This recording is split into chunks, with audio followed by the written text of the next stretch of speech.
Hey everybody, Jason Shadrick here with PremierGuitar.com, and we're backstage at the Zach Brown Show with Zach's tech, Eric Preto, and he's going to show us the guitars, amps, and effects that Zach's bringing out on the road. So Eric, thanks a lot for talking to us. Absolutely. So let's start down here on the end with one a lot of people probably have seen him play, is his Nylon String Taylor. This is probably the most familiar one that everybody is probably accustomed to seeing Zach play, and it's obviously taken a beating.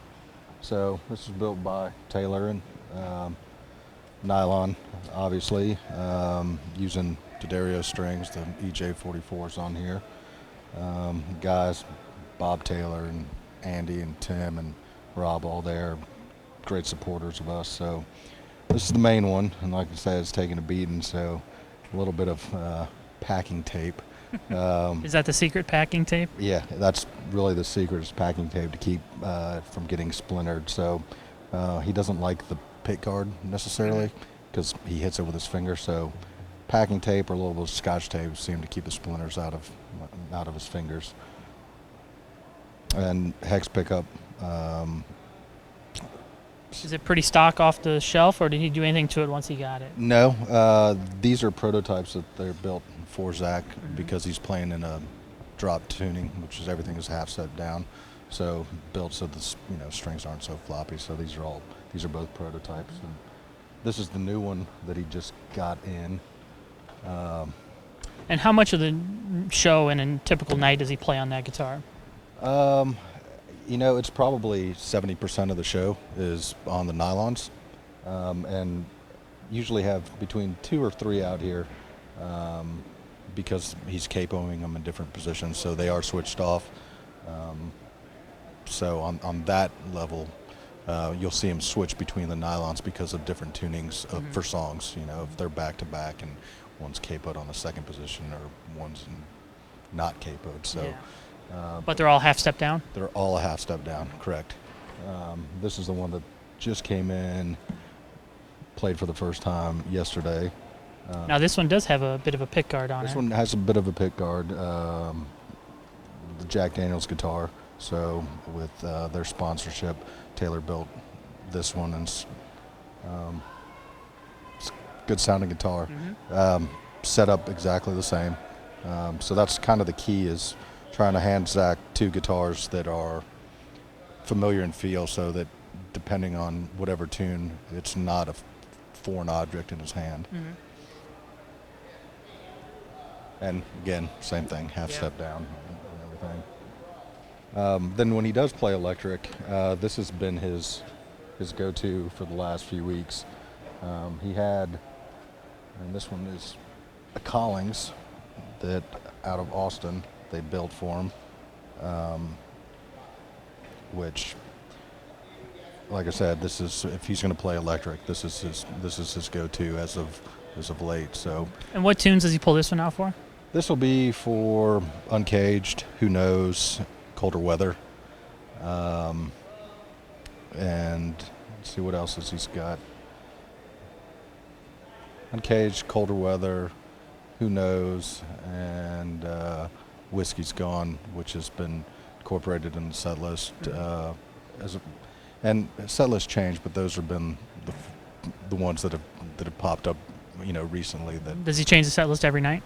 Set list changes a few songs, and then after a couple weeks, monotony will set in, and then they'll get changed again. So tries to keep it interesting for not only him but the audience and the band members. So this is his Strat. And these, like I said, these all get played depending on what he feels like. So he might come in and say, hey, look, I haven't had this one. I'm wanting a single tone. And this is built by luthier that he's been with in Atlanta for a while, Donald Dunleavy, who built him this Strat. And obviously a whole different sound from the single coil and solid body Strat. And what pickup do you have in the bridge here? The bridge is a Seymour Duncan, which is also, it's got a tap on there. He used this one on the album, on the song Overnight, which hasn't been played live yet. So this one's out here just in case. Just in case. Yep. Tonight might be the night. tonight could possibly be the night, correct. This is his Les Paul, which this one's just used as a backup. If he breaks a string on that Collins during anything, he wants the Paul just to have a somewhat similar to the humbucker tone, which he's the guy that likes the big beefy neck. So the neck on this one and that Collins are fairly similar, as are all the guitars. Personal preference, and Zach likes a beefier neck. But again, if you're seeing him, he's probably only going to use this one if he breaks a string. Right. So. And what wireless units are you using on all the guitars? They're all Sennheiser units, G3 packs, and obviously for those people who haven't used wireless, they're all set sensitivity-wise. All pickups are going to read a little bit differently. So each guitar will, and even though that says Strat on it, it just means the electric, and it's set up for this guitar. So each wireless is set up a little bit differently, and even same with the acoustics. There's a 3 dB difference between these two guitars, so the wireless have to be set up accordingly so that when he switches guitar, there isn't a drop in dB level or a gain in dB level, so there's uniformity throughout. And then we got this guy that you might have seen when he was on Jimmy Kimmel. This is the same guy that built Clay's lap. It's Bill Asher. Maple top, mahogany body, humbuckers, and I think Bill had sent me an email and said that they were 59 PAFs that he had put in there. So again, along with Donald and Bill, 2 of my favorite luthiers, and both great guys, do great work, and just one of those relationships from both those guys. They're very supportive of Zach and his music and to us, so it really helps out when you got guys like that are in your corner, especially when some of these instruments take a beating on the road. What does this knob do? So it's kind of a variable tone selector, and so when it's in that position, it's completely off. And then as you start to roll it around, it almost acts like an envelope filter.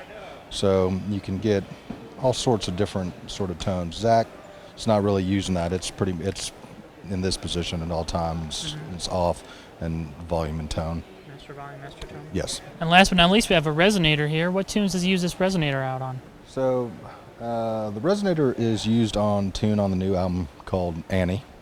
And that one, like I said, it gets worked in and out of the set list. So depending on the night, you'll see this be broken out. And this was on the album, so this is what we recorded with. And so the guys at Beard had built him this one, and it's a nice instrument. And he'll take this out a lot if he's going to just play out, just because it's obviously very resonant, and he can sit around the campfire and play and pick on it. So this one gets its fair share of play. Is this tuned to standard? Nope, everything. But standard tuning half step down? Yep. Half step down. So all the songs that you hear are going to be half step down. All right, well, let's go on stage and look at his amps and effects. All right, sounds good. All right, so here's his rack on the side of the stage. Tell us a little bit about what you have going on here. So very simple. Got his wireless units, acoustic, electric, and then the acoustic 2-channel, which one of the acoustics that we're about to start working into the set has he's going to beat on it, so it has a pickup inside the body of the guitar. So we've actually got running 2 outputs. So this is what the second acoustic unit is for. Like I said, each pack is dialed in specific to the guitar.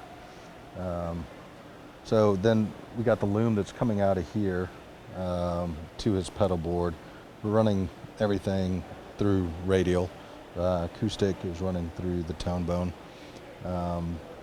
Just to dial it in. We found that the radial products on the acoustic seem to be the warmest. So that's kind of where we're going with everything. And in the back up here, there's also a splitter, which when we get to his electric rig, we're running a splitter out of another radial product. All right, let's walk over and take a look at those. All right. So here we have Zach's pedal board. Looks like he keeps things fairly simple. He has a few things on here. So tell us a little bit about where the signal comes in and what he uses kind of each pedal for. Okay, so once again, we're using wireless, so it's going guitar to the wireless pack, back to the rack that we just saw, then back to the board. And what we have, very simple. Zach's one of those guys where if you got a good amp, you got a good guitar, you got good hands, you're going to get good tone. So we've got a compressor, a Keeley compressor on here for his electric. We'll start there. Boss tuner so he can mute during the show. Then we've got two Port City, they're overdrive pedals. They're set a little bit different. One for a rhythm sort of growl, and the other one is more for a lead sort of growl. And they just, like I said, set different drives on there. So depending on where he is in the song, he can switch between a rhythm distorted or lead distorted sound.